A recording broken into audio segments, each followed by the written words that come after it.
जय जगन्नाथ। कौन आपण मैंने जानते कि प्रभु श्रीकृष्ण एवं शंखा अर्जुन को किभली भाव में सुदर्शन चक्र एवं गांडीव धनु मिलता से पाखे आरंभ सुदर्शन चक्र एवं गांडीव धनु नाला समय क्रम से पाई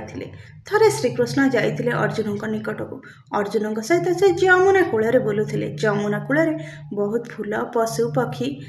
जो नईर पानी थिला से सब को देखि आनंदित होते दुई सखा कथा होते कथा अरण्य मध्य को चली जाते ठीक यही समय से देखिले जड़े ब्राह्मण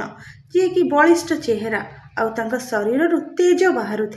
से आसी अर्जुन एवं श्रीकृष्ण को देखा कले से विनम्र निवेदन जणाइले तांकर अभिप्राय जणाइले एवं निजर परिचय देले से जणाइले जे से होउछन्ति अग्नि देवता से जो स्थान रे बुलुथिले अर्जुन एवं श्रीकृष्ण से स्थानटी होउछि खांडव वन अग्नि देवता खांडव वन दहन करिया को चाहुथिले किंतु इंद्रंक भयरु से खांडव वन जो तक्षक नाग बास करथिला तक्षक नागर परिवार खांडव वन रे बास करथिला इंद्र तांकर बंधु थिले सेही भयरे अग्नि देवता खांडव वन दहन करि पार नथिले दीर्घ 12 वर्ष धरी जड़े राजा होमर घी पी करी अग्नि देवतांकर अग्निमांद्य रोग होता किसी भी जीर्ण हो नाला से ब्रह्मा को तपस्या करते ब्रह्मा तांको कहिथिले खांडव वन दहन करी खांडव वन ग्रास कले तापर अग्नि देवतांकर रोग भल हो किंतु इंद्रंक भयरे अग्नि देवता खांडव वन दहन करि पार नथिले एथि निमंते अर्जुन एवं श्रीकृष्ण को सहायता मागिथिले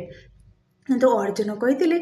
मु शिक्षा करी बहुत अस्त्र शस्त्र प्राप्त करी बहुत दिव्यास्त्र मो पाखे अच्छी किंतु से दिव्यास्त्र को प्रयोग करने निमंते उपयुक्त गोटे धनु मो पाखे ना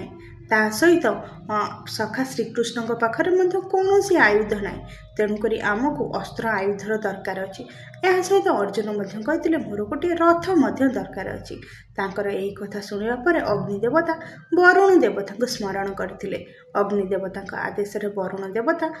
अर्जुन को जो गांडीव धनु रही प्रसिद्ध गांडीव धनु से धनु प्रदान करते यही धनुर गुण समस्त को जना अच्छे यह एक प्रसिद्ध धनु यही धनु साहाय्य अर्जुन समग्र महाभारत युद्ध में पापी मान संहार करते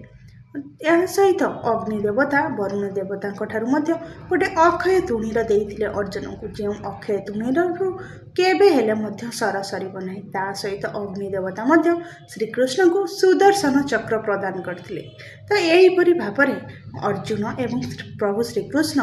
गांडीव धनु ता सहित सुदर्शन चक्र को प्राप्त करते यह सहित अग्नि देवता अर्जुन को गोटे रथ देते से रथर ना हूँ कपिध्वज जो रथरे बसिकी अर्जुन महाभारत युद्ध लड़ी यही रथर मध्य गोटे विशेषत्व अच्छी से संबंध में परवर्ती वीडियो रे जानिबा तो यहाँ द्वारा अर्जुन एवं श्रीकृष्ण सहायता